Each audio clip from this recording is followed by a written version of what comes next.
Bonjour à toutes et à tous et bienvenue dans Cultive ton potentiel, le podcast qui vulgarise les concepts de croissance individuelle et collective selon une approche apprenante. Je m'appelle Lamia Harbo, business et life coach certifié, et aujourd'hui dans ce 54e épisode, j'ai l'honneur de vous partager mon échange avec Olivier Zara. Alors Olivier a plusieurs chapeaux. J'ai découvert Olivier l'auteur en premier. J'ai appris à le connaître à travers sa plume, donc grâce à son livre « L'excellence décisionnelle, la clé du succès dans l'excellence opérationnelle ». Donc c'était un livre en fait qui faisait partie de mon parcours pour me certifier il y a quelques années pour devenir Black Belt, donc ceinture noire en Lean Six Sigma. Et mon formateur nous a demandé de lire son livre et c'était intéressant. Donc curieuse comme je suis, je me suis connectée à Olivier Zara via LinkedIn et j'ai commencé tout simplement à réseauter avec lui, à partager son contenu. Puis c'est quelqu'un de vraiment très accessible. Et qu'est-ce qu'il fait en fait, Olivier ? Olivier, c'est un consultant en management. Donc il est expert en excellence décisionnelle. Donc tout ce qui est gestion de risque, avec une certaine approche que j'aime beaucoup, c'est l'approche vraiment globale, holistique. Donc lui, sa mission, c'est d'aider les organisations à faire des bons choix stratégiques à la clé, bien sûr, de l'excellence opérationnelle. Donc vraiment d'aller finalement vers la bonne direction en alignement avec leur vision. Donc c'est une mission qui me parle beaucoup. Je vous laisse découvrir mon entrevue avec Olivier Zara et je vous dis à tout à l'heure. J'ai le plaisir aujourd'hui d'accueillir sur le podcast quelqu'un exceptionnel, quelqu'un que vraiment c'est un plaisir de lui parler, Monsieur Olivier Zara. Je vais te laisser te présenter, Olivier, de nous présenter en fait qui tu es, c'est quoi ton parcours et comment en fait tu es devenu expert de ce qu'on va parler aujourd'hui, l'excellence décisionnelle. Bonjour Lamia et merci de m'inviter dans ton podcast. Ça me fait plaisir de pouvoir apporter quelques contributions. Donc, pour me présenter très très brièvement, je suis donc j'ai écrit un des premiers livres sur le management de l'intelligence collective en 2004. Ça fait presque 20 ans. Heureusement, c'est un podcast, donc on ne voit pas que je suis quasiment chauve parce que je me suis tellement arraché les cheveux sur ce sujet, qui est un sujet extrêmement complexe. Et voilà, donc moi je suis consultant en management, je fais des conférences sur le sujet qui nous occupe aujourd'hui, je fais des formations pour rendre autonomes les décideurs et je fais également des facilitations. Donc j'accompagne des dirigeants dans des prises de décision. Et je dirais que mon expertise, c'est d'accompagner les gens qui doivent prendre des décisions où il y a de l'incertitude, de l'imprévisibilité, où il y a des risques importants où on est un peu dans le brouillard et j'apporte une boîte à outils qui aide à gérer les risques décisionnels et donc non pas à réduire tous les risques et à faire une décision sûre à 100%, mais en tous les cas de limiter au maximum les risques de prendre une mauvaise décision. Voilà un peu mon métier. C'est très intéressant. Et est-ce que tu peux nous en dire un peu plus justement sur ce monde que j'ai noté? Je pense que tu étais le premier à me faire découvrir ça sur un post LinkedIn, donc un monde VICA. Donc, je te Oui. laisserai définir ce que ce monde VICA C'est un peu ça, en fait, l'origine de pourquoi je me suis intéressé à l'intelligence collective et puis le concept que j'ai amené d'excellence décisionnelle. C'est quand on est dans un monde, on va dire, les 30 glorieuses, un monde plutôt stable, où il n'y a pas trop de guerre, il n'y a pas trop d'inflation, il n'y a pas trop de crise climatique, il n'y a pas de disruption technologique, ce qu'on appelle aujourd'hui l'uberisation. Donc, quand on est dans un monde en croissance, bon, alors, depuis que je suis né, j'entends le mot crise, hein. Voilà. Okay.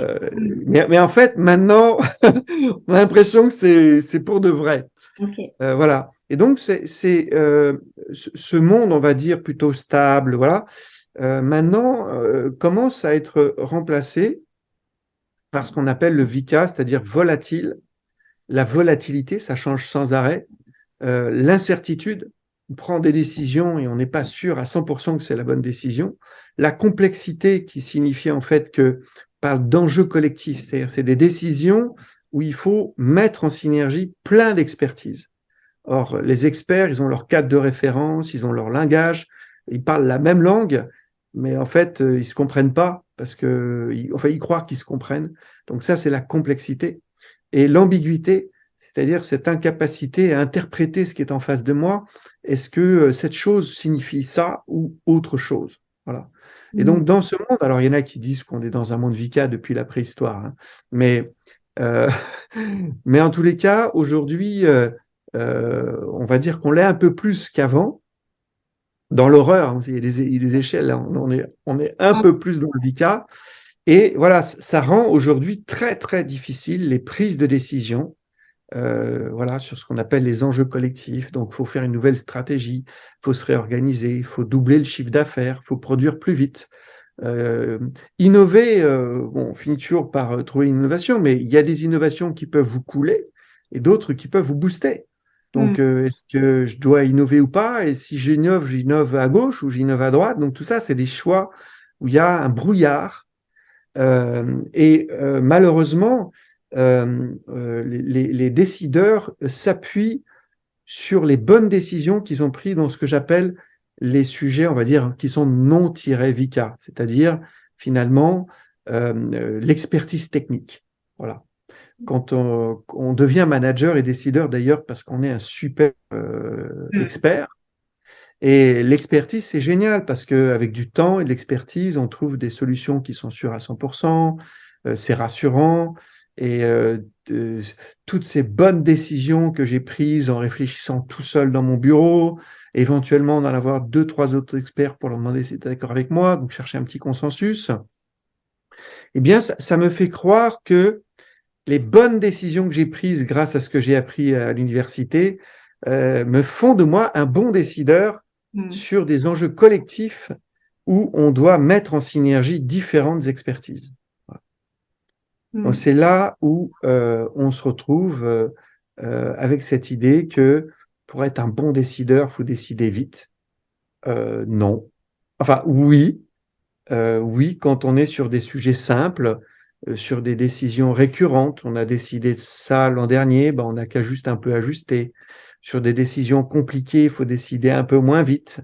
Mais sur des sujets complexes, sur des enjeux collectifs, quand on est dans le brouillard, la vitesse, c'est parfois de la précipitation.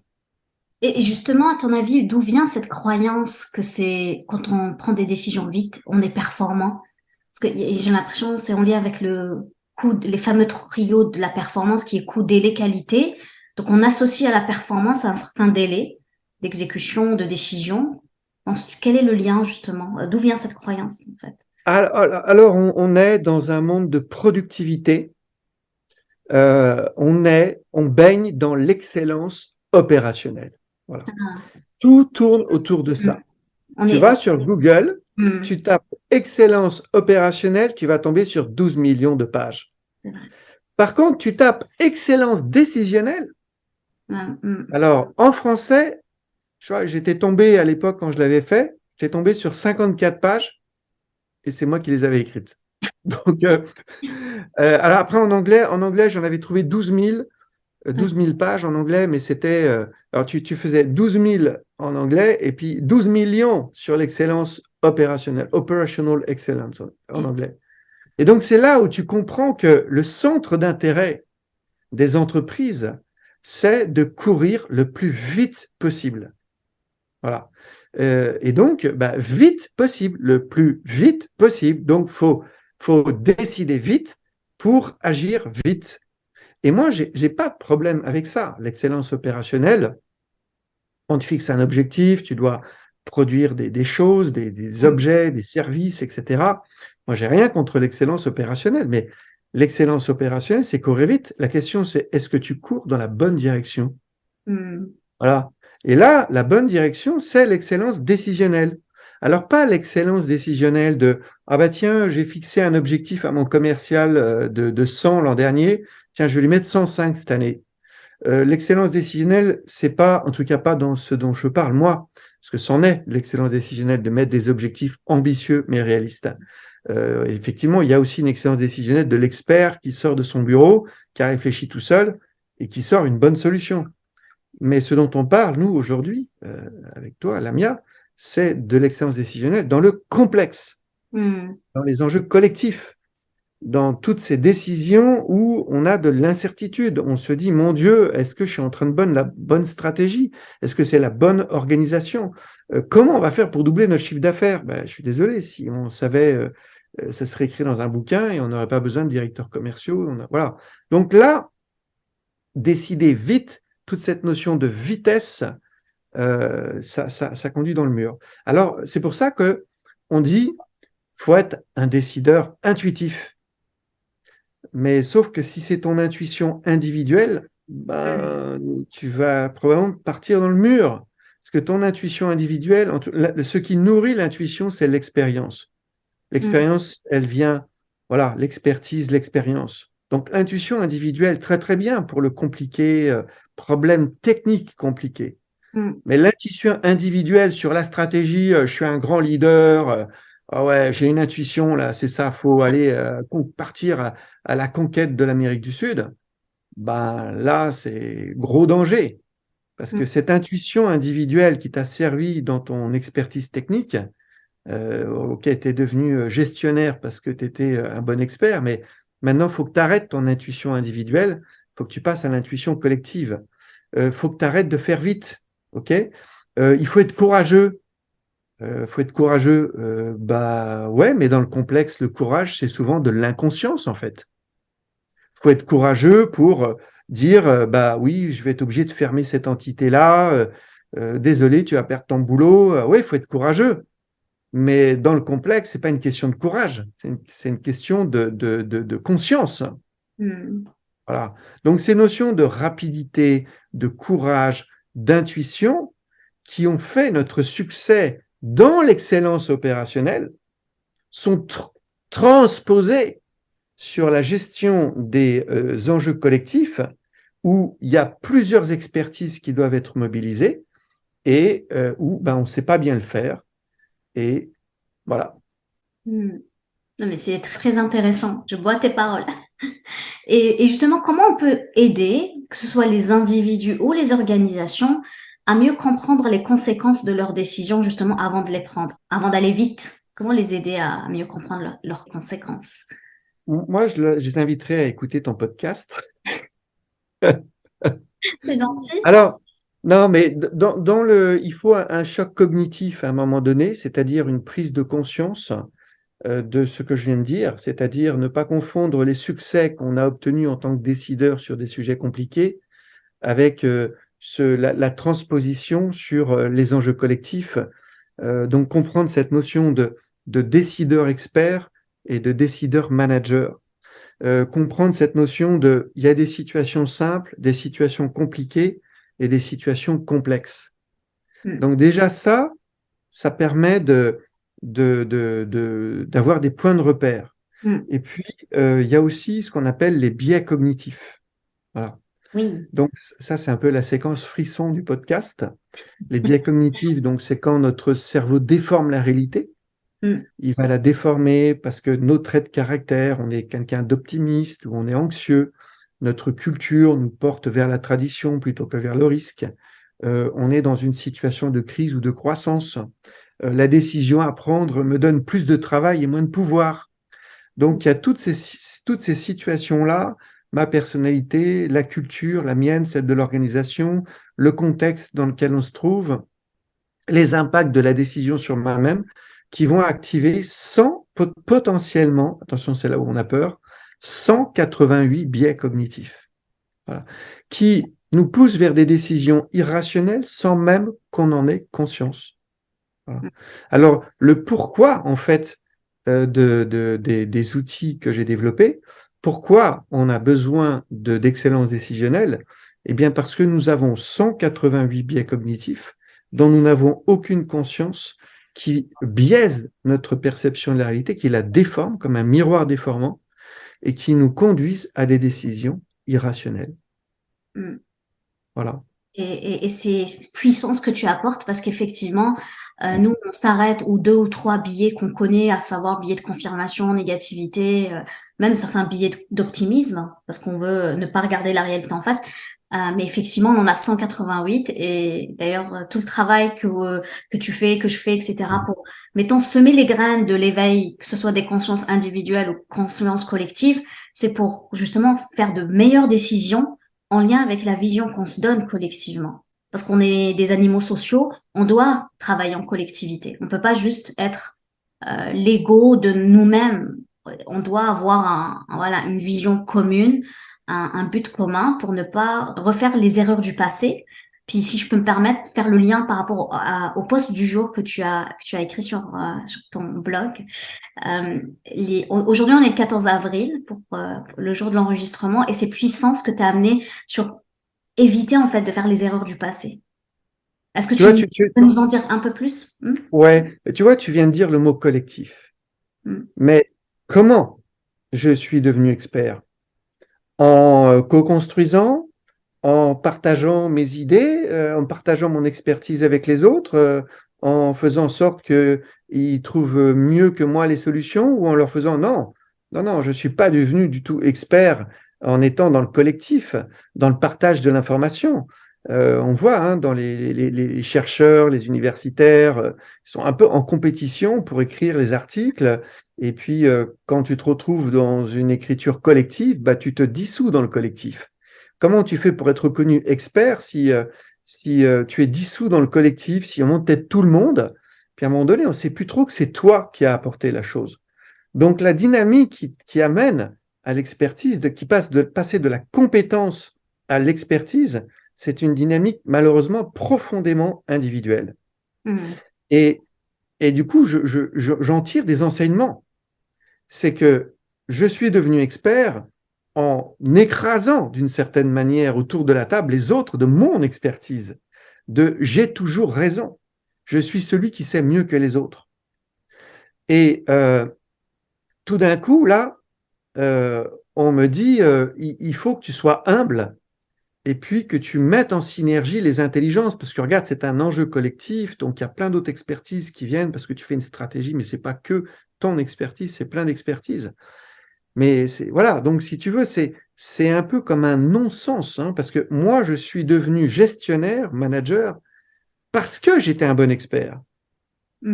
Et je pense que si je me retrouve dans une réunion à faire preuve d'humilité en disant ce que je devrais dire, je ne sais pas avec certitude si on doit faire la stratégie A ou B, l'organisation A ou B, si on doit développer la performance de cette manière ou de celle-là. Ben, je suis en train de tuer ce qui m'a permis de devenir gestionnaire manager, c'est-à-dire de savoir mieux que les autres. Donc il y a un cadre mental qui est ancré, c'est tout ce qui nous a permis d'arriver là, on doit le déconstruire. Et ce qui est terrible, c'est que dans la journée, en plus quand tu es expert, on ne veut pas gâcher ton expertise. Donc l'entreprise, elle te dit, bon, tu es gestionnaire, manager, on dit manager en France, gestionnaire au Québec. On veut que tu restes expert, mais tu es expert et gestionnaire en même temps. Voilà. Et du coup, c'est comme d'être dans un paradoxe complet. Même si éventuellement j'écoute un podcast de Lamia et que je ressors de là en me disant, il faut que je fasse attention. Quand je suis dans une posture expert, je peux réfléchir tout seul dans mon bureau. Quand je suis sur un enjeu collectif complexe, là, il vaut mieux qu'on se réunisse et que j'arrête de dire que je sais tout, faire du ping-pong verbal, couper la parole, monopoliser la parole, faire de la pensée balistique, tirer sur toutes les idées qui sont différentes de la mienne. Ben, c'est compliqué, compliqué sans faire de jeu de mots, parce que c'est pas facile. Le matin, tu fais l'expert, l'après-midi, tu fais le gestionnaire ou le manager, puis le lendemain, c'est l'inverse, tu fais gestionnaire le matin, expert l'après-midi. Et en plus, c'est pas la même boîte à outils. Effectivement, l'intuition, la rapidité, le courage à gauche, mais de l'autre côté, pas du tout. C'est difficile. Voilà. Donc, à un moment donné, il faut une prise de conscience. Et pour rebondir donc sur la deuxième partie, donc en gros, le poste auquel tu fais référence, c'est un peu un constat, et là on est un peu dans la citoyenneté, où on regarde finalement, quand je disais un monde compliqué, voilà, on voit les 50 dernières années, c'est un monde un peu fondé sur l'expertise technique, sur le sachant, la stabilité, avec du temps et de l'expertise, on va trouver des solutions, et donc quelque part le cœur du réacteur de la prise de décision politique, c'est le rapport d'experts. Alors, on fait une synthèse et puis on va faire le sondage d'opinion. Qu'en pense le peuple, hein, parce qu'il faut se faire élire quand même. Puis il y aura le lobbying. Hein, tiens, je t'invite au resto, j'arrose un peu le truc. Donc, tu fais attention pour la loi que tu vas voter. Et ces processus décisionnels qui sont à peu près les mêmes en entreprise, hein, très fondés sur l'expertise, le sachant, le leader euh, omniscient, héroïque, hein, courageux, qui a la vision, enfin, qui est lié à son intuition. Le problème, c'est son intuition individuelle, pas une intuition collective.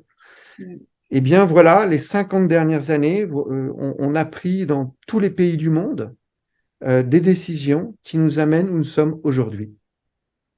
Alors, si ceux qui nous écoutent trouvent que tout va bien, inutile qu'ils perdent leur temps à écouter la suite de ce podcast. Mais si on pense qu'on n'est pas dans une situation optimum, on va se prendre les 1,5 degrés, et beaucoup plus certainement. On a une géopolitique absolument stable et tout va bien, c'est un long fleuve tranquille. Il n'y a pas d'inflation, tout va bien, il n'y a pas de crise. Voilà, c'est merveilleux. Donc, si dans un monde qui était déjà relativement stable dans les 50 dernières années, il n'y avait pas d'1,5 degré d'augmentation de température, pas trop de guerre, plutôt de la croissance globalement, qu'est-ce qui va se passer dans les 50 prochaines années si on garde le même logiciel décisionnel, hein? Et Donc l'analyse moi, d'impact. voilà, je suis très inquiet de ça. Et on peut faire vraiment le parallèle, hein, avec quand on revient sur le début de notre podcast avec le VICA, où dans le VICA, toutes les 50 dernières années, tout le cadre de référence mentale qui a été utilisé pour les prises de décision en entreprise, c'est la catastrophe. J'aimerais bien revenir aussi sur, c'est la mathématicienne en moi qui parle, sur ta formule de l'engagement. C'est intéressant de revenir sur cette formule. Est-ce que tu peux nous dire plus là-dessus? Oui. Alors l'engagement, on le mélange un peu avec la motivation. Euh, on confond la motivation, l'engagement, etc. Et puis c'est un domaine assez vaste. Mais moi, je l'aborde évidemment sous l'angle de la prise de décision. Et l'idée, c'est, OK, tu décides, hein, un enfant de 5 ans, il peut prendre des décisions aussi, hein. Mais il faut que ta décision soit éclairée. Et si c'est sur un sujet complexe, il vaudrait mieux qu'elle soit éclairée par l'intelligence collective plutôt que par ton omniscience. Et puis c'est bien, tu as décidé, mais il faut que ça soit exécuté derrière. Tout à fait. Et il y a plein d'entreprises qui m'appellent et me disent, dans la conception de la décision, on a été bon, hein. Par contre, on a des problèmes dans l'exécution. Ah, je l'entends partout. On est beau à faire des Ouais, beaux plans, mais une fois, le plan ouais, d'action. ouais, ouais. Parce qu'on a tellement mis, puis c'est bizarre, hein, parce qu'on a tellement investi dans l'excellence opérationnelle que normalement, on ne devrait pas avoir de problème dans l'exécution. Hein, Exactement. on fait Paradoxe. Ouais. ouais, on fait du lean management, Oui. on fait du scrum mieux mieux. Et bien en fait, ça marche pas. Enfin, alors évidemment, la première réflexe, c'est de se dire bon, c'est pas nous qui avons pris des mauvaises décisions. Donc c'est eux, c'est une bande de bras cassés. Vous aurez compris. Donc alors première couche, conduite du changement. Bon, alors on va vous donner du sens. Bon, ok. Oui, mais si tu cours dans la mauvaise direction, ça peut pas être le bon sens, tu vois, ou le gros bon sens, comme on dit au Québec. Voilà. Et la deuxième couche, c'est bon, puisque ça va toujours pas, on va faire des objectifs plus ambitieux. Voilà. On va faire des objectifs plus ambitieux, puis on va mettre des consultants en conduite du changement, parce qu'en fait, c'est juste qu'ils n'ont pas bien compris. En fait, si, ils ont très très bien compris, c'est juste qu'ils courent pas dans la bonne direction. Quand, euh, quand ça va mal dans l'exécution, c'est parce que ça va mal dans la conception de la décision. Alors évidemment, quand on parle de décision, je redis encore une fois, on n'est pas sur l'expertise technique métier, on n'est pas sur, tiens, on a fait comme ça l'an dernier, on va juste ajuster un peu cette année. On est sur les enjeux collectifs. Or, un enjeu collectif, on parle de stratégie, de réorganisation, de développement de performance, ce sont comme ça mobilise différentes expertises dans l'organisation, ça impacte tout le monde dans l'organisation, tout le monde. Même quand tu dis je veux doubler mon chiffre d'affaires et que tu te fais une stratégie commerciale pour doubler ton chiffre d'affaires, ça impacte le marketing, ça soit vendable. Il faut produire plus, donc ça impacte la production. Il faut recruter des commerciaux, il faut les former, il faut un nouveau logiciel, il faut payer tout ça. Donc à chaque fois que tu prends une décision, enjeu collectif, voilà, ça impacte tout le monde. Et donc si tu prends une mauvaise décision, parce que tu t'es tu as mélangé expert et manager, gestionnaire. Eh bien, ça va ruisseler l'erreur de conception va ruisseler dans toute l'organisation. Et après, on a ce qu'on appelle les filtres hiérarchiques. As-tu déjà tenté de rentrer dans le bureau de ton chef pour lui dire, chef, je pense qu'on ne court pas dans la bonne direction? Qu'en penses-tu? Je pense qu'il y aura un carton sur ton bureau dans pas longtemps. Depuis quand on vient dire au chef qu'il a pris des mauvaises décisions? Surtout en jeu collectif, on est plutôt vers le haut de la pyramide. Qui va rentrer dans le bureau du grand chef pour lui dire, tu sais, en fait, on n'ose rien dire, mais enfin, si justement on vient voilà. Donc, ça s'appelle les filtres hiérarchiques. Ce qui fait que les chefs sont à la fois dans une tour d'ivoire qu'ils ont construit en mélangeant experts et managers, avec de l'intuition, de la rapidité et du courage. Ils sont dans une tour d'ivoire. Ils croient que être sur le terrain, avoir été sur le terrain, voir le terrain est suffisant pour prendre des bonnes décisions. Mais ce dont on a besoin, c'est de vivre le terrain. Voilà, ceux qui vivent le terrain, ceux qui sont dans la mise en œuvre de toutes les précédentes décisions, eux, ils savent mesurer toutes les dimensions, toutes les interactions et avoir voilà, en mettant évidemment leurs intelligences en synergie. Donc, à partir du moment où il y a une décision qui est prise dans une tour d'ivoire, que personne n'ose dire au chef qui s'est trompé, on est dans un point où il faut attendre la catastrophe pour que le chef par lui-même, parce qu'il est remplacé d'ailleurs, que c'est un autre qui n'a pas pris la décision, qui peut, elle, la renverser, puisqu'il prend le poste, donc c'est plus facile pour lui de changer de direction. Voilà. Voilà un peu la situation. Ok. Puis, comment peut-on faire justement le lien avec les autres dimensions au sein de l'organisation? Voilà, alors là, on tombe un peu dans la boîte à outils. Voilà, on est un peu les mains dans le cambouis et puis on se dit, oh là là, quand on voit la boîte à outils du lean management, il y en a partout, même les boîtes à outils de créativité, de machin. Enfin, bon. Alors là, ce qui est un peu stupéfiant, c'est que la boîte à outils pour être dans l'excellence décisionnelle dans les enjeux collectifs, elle est relativement restreinte. Et le cœur du réacteur, c'est le tour de table. Le fait de faire un tour de table. Alors, c'est d'ailleurs pour ça que c'est puissant, c'est parce qu'en fait, personne n'a envie de faire des tours de table, parce que tu es obligé d'écouter les autres, c'est long, il faut que tu te taises et que tu écoutes alors que tu voudrais parler. Donc, c'est le tour de table qui, pour moi, est l'outil le plus puissant de la gestion des risques décisionnels, parce que les risques viennent quand les gens ne s'écoutent pas et quand la parole n'est pas distribuée. Donc, oh mon Dieu, il y a une grosse technologie. Ça coûte des millions. Non, non, tu prends juste un tour de table. Tu vas déjà voir la différence avec le ping-pong verbal et la pensée balistique où tout le monde tire sur les idées des uns et des autres. La deuxième chose, c'est à cause du biais d'autorité. Le biais d'autorité, c'est quand on accorde plus de valeur aux idées du chef qu'à celles de ses collaborateurs, c'est de parler en dernier. Donc l'excellence décisionnelle dans le complexe, c'est le chef parle toujours en dernier. Ça veut dire il y a des tours de table et quand tout le monde a dit je passe, je parle. Un autre outil, c'est la diversité.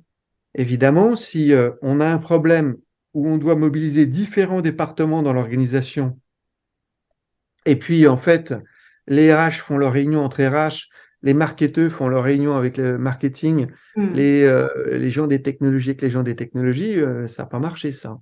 Donc il faut une diversité. Et il faut une diversité non pas de gens qui voient le terrain du sommet de la pyramide, non pas des gens qui sont sur le terrain, qui serrent les mains, ça va? Ouais, ouais, ça va. Ou des gens qui ont été sur le terrain quand ils étaient plus jeunes.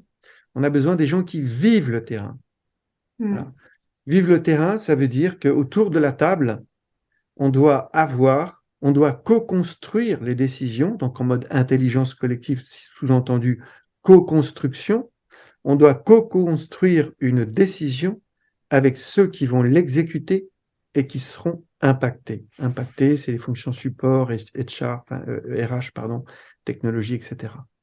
Donc, C'est simple, hein, je te dis que c'était simple, mais c'est un changement complet de paradigme. Tout à En fait. gros, ça revient à dire, non, non, écoute, quand tu es expert, effectivement, tu parles en premier parce que tu veux montrer à tout le monde que c'est toi qui sais mieux. Et là, Mm, tu dois parler en dernier. mm, Non, non, non, c'est pas le ping-pong verbal, c'est pas les bavards, les grandes gueules. Non, non, là, c'est un tour de table. Non, non, c'est pas avec ton comité de direction que tu vas réfléchir à la stratégie. Tu vas réfléchir à la stratégie avec ceux qui vont exécuter ou qui seront impactés, ceux qui vivent le terrain, ceux qui vont mettre en œuvre ta décision, parce que eux peuvent mesurer toutes les conséquences du fait d'aller plein sud ou d'aller plein nord. Ce mm. qu'il est très difficile de faire pour un décideur qui, par sa position hiérarchique, est forcément mécaniquement détaché du terrain, même s'il va dire bonjour à tout le monde tous les jours et que sa porte est grande ouverte. Voilà. Mm. Il y a également donc, ce qu'on appelle l'approche holistique, qui est un mot ésotérique pour simplement dire que il faut identifier tous les départements qui vont être impactés par ta décision. Voilà. Donc, globalement, en fait, c'est quand tu connais, quand tu sors de la formation, tu dis, ah oui, bon, bah, en fait, voilà, c'est assez simple.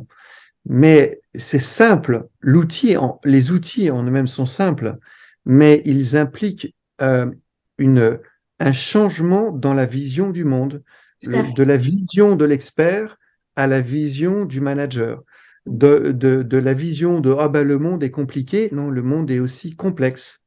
Donc Mm. cette capacité à diagnostiquer, bon ben là, je suis sur un sujet compliqué, je réfléchis tout seul dans mon bureau.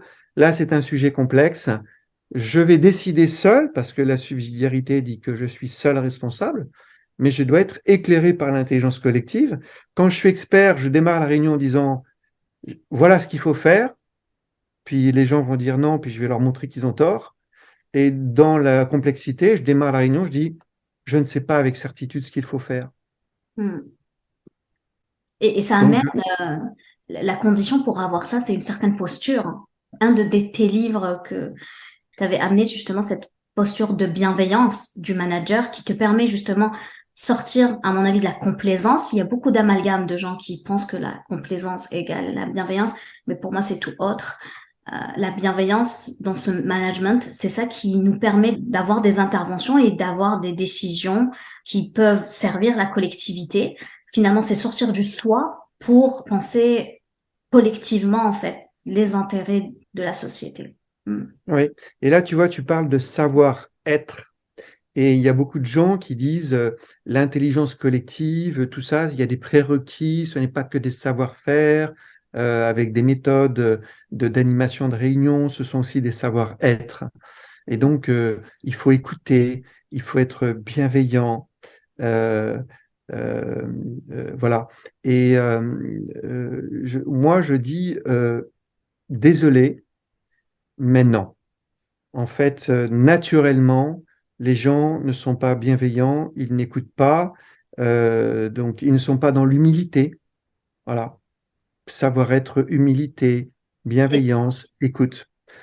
Mon expérience des 20 dernières années, c'est que les gens ne le sont pas naturellement, ils ne le sont pas spontanément, et ils ne le deviennent pas, même pas après 100 heures de coaching, si c'est pas eux qui ont pris la décision. Le problème du coaching en entreprise, c'est que c'est l'entreprise qui a décidé que tu aurais le coaching, pas toi qui as pris la décision. Coaching de changement de comportement, ça marche bien quand c'est toi qui Ah prends oui. la décision et que c'est toi qui payes le coach. Ah, je suis tellement, parce que moi, j'ai un coaching que je fais en organisation, puis j'ai du coaching individuel que je fais avec des particuliers. Et je vois l'impact tellement différent. C'est plus puissant, plus profond. Les personnes qui viennent de leur propre initiative en particulier, parce qu'il y a un engagement, au-delà de l'engagement financier, mais un engagement personnel, parce que ça vient d'une introspection, versus mon organisation m'a payé cette formation, ce coaching, je le fais, et puis je suis là. Voilà, Il y a pas, c'est pas le même impact. C'est tout à fait. voilà, voilà, parce qu'en fait, tu comprends que c'est dans l'intérêt de l'organisation, mais c'est pas forcément dans le tien, ou tu le vois pas, ou t'as pas envie. Exactement. Tu fais pas ça pour toi. Il y a Voilà. pas le besoin de Donc, l'apprenant n'est pas là. Oui, voilà. Donc, c'est pour ça que toute la boîte à outils que je ouais. propose, par exemple pour la bienveillance, euh, Si tu dis à quelqu'un sois bienveillant, il va dire ouais, ouais, ouais, ouais. Puis après, il va faire peut-être tout l'inverse la seconde qui suit. Donc, c'est proposer des techniques, en fait, des techniques d'animation. Donc, par exemple, quand tu dis à quelqu'un, faut pas critiquer, que si tu critiques, bah, ça peut être mal pris, ça peut créer de l'humiliation, etc. Mais alors, qu'est-ce que je fais à la place? Bon, voilà. Donc, j'ai développé une technique qui s'appelle le feed forward. Quand on te dit faut être humble, Hmm. bah, moi, je sais pas, j'ai pas du tout envie d'être humble. Alors, dans les consignes, c'est les consignes. Tu vois. Enfin, toute l'excellence opérationnelle n'est que consignes et processus. Hein. Ok. Étape 1, étape 2, étape 3. Hmm. Donc, dans les consignes, donc moi j'utilise une technique qui s'appelle le co-développement stratégique. On connaît le co-développement de compétences, hein, qui est un outil de formation-action. Moi, j'ai utilisé cette méthodologie de développement de compétences comme un outil de co-développement de décision. Et en gros, ça consiste simplement à se poser des questions avant de chercher la solution. Et puis, bon, voilà. Mais dans l'ouverture de la réunion, un peu comme dans un brainstorming où tu dis, vous n'avez pas le droit de critiquer les idées dans un premier temps, vous pourrez dans un deuxième temps, ben, il y a 3 phrases qui doivent impérativement être dites au démarrage d'un co-développement de décision. La première, c'est je suis le chef, je ne sais pas avec certitude. La deuxième phrase, c'est vous, autour de la table, vous ne savez pas non plus avec certitude. Et la troisième phrase, c'est personne ne sait avec certitude. Oh, j'adore. Voilà. Et Oui, donc là, l'humilité, elle est dans le processus, elle est dans le savoir-faire. c'est le savoir-faire. Alors, évidemment, t'as lu sur la diapositive les consignes, ça, mais tu l'as dit quand même. Hmm. Et donc, quand tu dis à un collectif, aucun d'entre nous ne sait avec certitude, ni moi, ni vous, et on Hmm. doit trouver une solution à ce sujet complexe de notre nouvelle stratégie ou de notre développement de performance, bah, ça crée une autre dynamique. Mais Hmm. ce savoir-être, tu l'as obtenu par le savoir-faire qui est une consigne sur une diapo. Et quand à l'écoute, si tu dis aux gens, faut écouter, ils disent, oh ouais, bon, moi j'écoute, t'écoutes toi? Ah ouais, moi j'écoute.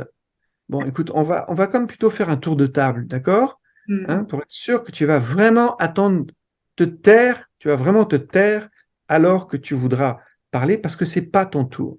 Hmm. Ouais. Voilà. Alors je sais qu'il y en a qui ont des approches très rondes, tout est dans le savoir-être, le machin, etc. Et moi, je dis oui, il y a besoin de savoir-être, mais c'est par le savoir-faire qu'on a le plus de chances de l'obtenir, tout simplement parce que c'est un changement de paradigme, c'est un changement de vision du monde qui est lié au fait que on passe du compliqué au complexe et on passe de l'expert au manager. Hmm. Exactement. D'ailleurs, le développement des compétences, ce que je fais d'ailleurs en organisation, c'est du savoir-agir, on appelle. C'est exactement dans cette optique-là. Le savoir-être, c'est très difficile de changer l'être. C'est difficile, comme tu dis. Et puis, c'est beaucoup lié aussi aux biais cognitifs. Donc, oui. Ouais. Donc, le savoir-faire, ça se corrige, ça se développe, ça se... Voilà. Et l'idée, c'est de l'être humble, à l'écoute et bienveillant le temps d'une réunion. Hmm. Après, si tu es un salopard, ben, dans ta vie personnelle, ben, c'est ta vie personnelle. Hmm. Mais quand tu es dans l'entreprise, on te propose des savoir-faire pour écouter, être humble et être bienveillant le temps d'une réunion. Hmm. Tu es ce que tu es et tu changeras que si tu le décides par toi-même, pas si on te l'impose par une Exact. organisation qui te paye. Hmm. C'est très très intéressant, Olivier. Je te remercie pour cet échange. On est rendu à la fin. Comment on peut te trouver? Comment on peut lire tes livres? Comment on peut te contacter? Voilà, ben, moi j'ai un site axiopole.com, axiopole.com, sur lequel on va retrouver mes 13 livres. Je Wow, suis à mon 13e. Wow. Ouais. Alors, sauf celui publié par Erol. Ok. Et donc, parce que mon site, ce n'est que ceux que je publie moi-même, axiopole.com. Et puis voilà, une fois qu'on est sur axiopole.com, il y a tout. Et puis évidemment, sur LinkedIn, Mm. j'accepte toutes les invitations. Donc, ceux qui ont aimé ce podcast peuvent tout simplement m'envoyer une invitation sur LinkedIn. Et comme ça, on sera connecté. Et puis, je suis preneur évidemment de tous les feedbacks, surtout de ceux qui ne sont pas d'accord avec moi et qui pensent que j'ai raconté plein de bêtises dans ce podcast. Super. Bah, écoute, n'hésitez pas à voir Olivier Zara. Partagez bien sûr à la fin sur mon site toutes les coordonnées où vous pouvez rejoindre Olivier Zara.